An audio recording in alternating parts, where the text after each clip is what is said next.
Hi, hello, வணக்கம் and welcome to 70mm channel. So இன்னைக்கு ஒரு இன்ட்ரெஸ்டிங்கான ஒரு நடிகையை பற்றி இந்த வீடியோவில் பார்க்க போகிறோம். ஸோ எப்போவுமே ஒவ்வொரு ஸ்டேஜில் ஒவ்வொரு நடிகை ட்ரெண்டிங்கில் வருவாங்க. ஸோ அந்த மாதிரி ருக்மிணி வசந்த் இப்போ ட்ரெண்டிங்கில் இருக்கக்கூடிய ஒரு க்யூட்டான ஒரு நடிகை. ஸோ கன்னட சினிமாவை சேர்ந்த நடிகை. 29 வயசு ஆகுது இந்த நடிகைக்கு. இப்போ கடந்த காந்தாரா படம் ரிலீஸுக்கு அப்புறம் ட்ரெண்டிங்கில் அப்பப்போ வந்து போகிறதா உத்தேசம். ஸோ அவங்களுடைய முகமே வந்து ஒரு கவர்ச்சியான ஒரு முகம் அப்படின்னு சொல்லலாம். ஸோ அதை வந்து கணக்கச்சிதமாக சில நடிகைகள் பயன்படுத்திப்பாங்க. ஸோ கடைசியாக வந்து எனக்கு தெரிஞ்சு நடிகை நயன்தாரா தான் தன்னுடைய முக கவர்ச்சியை வந்து சூப்பராக பயன்படுத்திக்கிட்டாங்க. ஸோ நடிகை நயன்தாராக்கு அப்புறம் அந்த ஃபேஸ் கார்டு கவர்ச்சின்னு சொல்லுவாங்கள்ல, ஸோ அதை வந்து வேற எந்த நடிகை பயன்படுத்தியிருக்காங்க? எனக்கு தெரிஞ்சு ருக்மி அப்படின்னு சொல்லிடலாம். ஸோ உங்களுக்கு தெரிஞ்சால் வந்து சொல்லுங்கள்.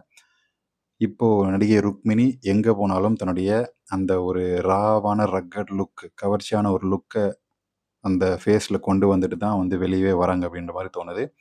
ஏன்னா வந்து லைட்டாக சிரிச்சா கூட அந்த கவர்ச்சி போயிடும். அந்த மாதிரி ஒரு லைட்டாக ஒரு கண்ணை சொருகுன மாதிரி ஒரு லுக்கு. ஸோ அது வந்து பயங்கர ஒரு ஃபேஸ் கார்டு கவர்ச்சியாக நிறைய பேருக்கு தோணுது, எனக்கு மட்டும் இல்லை. ஸோ தமிழ் சினிமாவில் இவங்க வந்து ஏஎஸ் மதராசி அப்படின்ற ஒரு படத்திலும் நடிச்சிருக்கிறாங்க.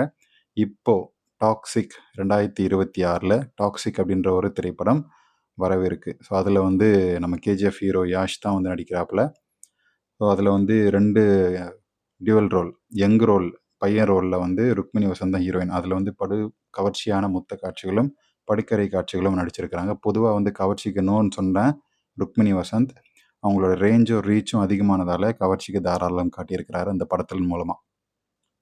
ஸோ இந்த படத்துக்கு பிறகு ஏகப்பட்ட கவர்ச்சிகள் காட்ட ஆரம்பிப்பாங்க அப்படின்னு வந்து எதிர்பார்க்கப்படுது. ஸோ அதுக்கு ஒரு அச்சாரமாக தான் வந்து நடிகை இப்போ எங்கே ஃபங்க்ஷன் போனாலும், எந்த இடத்துக்கு போனாலும் தன்னுடைய பின்னழகு கவர்ச்சியும் தொடையழகு கவர்ச்சியும் டைட்டான உடையின் மூலமாக காட்டுறதா இருக்கட்டும், அப்புறம் வந்து ஃபேஸ் கார்டு, நிறைய பேர் தன்னுடைய ஃபேஸ் கார்டை பார்த்து என்ஜாய் பண்ணுறத சூப்பராக புரிஞ்சுக்கிட்டு, பிஆர் டீம் வச்சு புரிஞ்சுக்கிட்டு, அதுக்கேற்ற மாதிரியான ஒரு ஃபேஸ் கார்டு லுக்கில் நடிகை எந்த ஃபங்க்ஷனுக்கும் போகிறாங்க. இப்போது நடந்த ஒரு ஒரு ப்ரீ ரிலீஸ் ஈவெண்ட்லேயும் இந்த மாதிரி ஒரு சூப்பரான ரெட் ட்ரெஸ்ஸில் போட்டுட்டு தன்னுடைய ஃபேஸை வந்து ஜூம் பண்ணுற மாதிரி, அந்த ஃபோட்டோஸ்லாம் பார்த்தாலே தெரியும், வீடியோ பார்த்தா கூட தெரியும், ஃபேஸை ஜூம் பண்ணுற மாதிரி தான் வந்து அந்த வீடியோவே இருக்குது.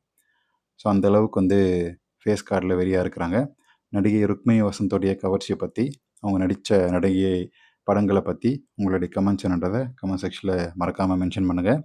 சப்தா சாகர் தே எலோ சைட் ஏ சைடு பி, இது ஒரு சூப்பரான ஒரு ரொமான்டிக் மூவி அப்படின்னு சொல்லப்படுது, லவ்வர் மூவி அப்படின்னு சொல்லப்படுது. 8 கொடுக்குறாங்க ஐஎம்டிபி ரேட்டிங்கில். ஸோ அந்த படத்தை பற்றி உங்களுக்கு எதாவது தெரிஞ்சால் சொல்லுங்கள், பார்ப்போம்.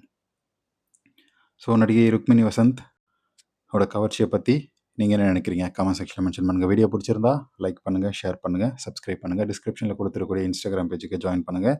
டிஎம் பண்ணணும்னு நினைக்கிறவங்க ஃபாலோ பண்ணிவிட்டு ஒரு டிஎம் பண்ணுங்கள், நம்ம பேசுவோம். அது மட்டும் இல்லாமல் ஃபேண்டசி ஸ்டோரி பார்க்கணும் அப்படின்னு சொல்லி ஆசைப்பட்றவங்க சப்ஸ்கிரைப் பண்ணி கீர்த்தி சுரேஷ், நயன்தாரா அப்படின்னு சொல்லி பல ஃபேண்டசி ஸ்டோரி இருக்குது, பார்த்து என்ஜாய் பண்ணுங்கள். தேங்க்யூ.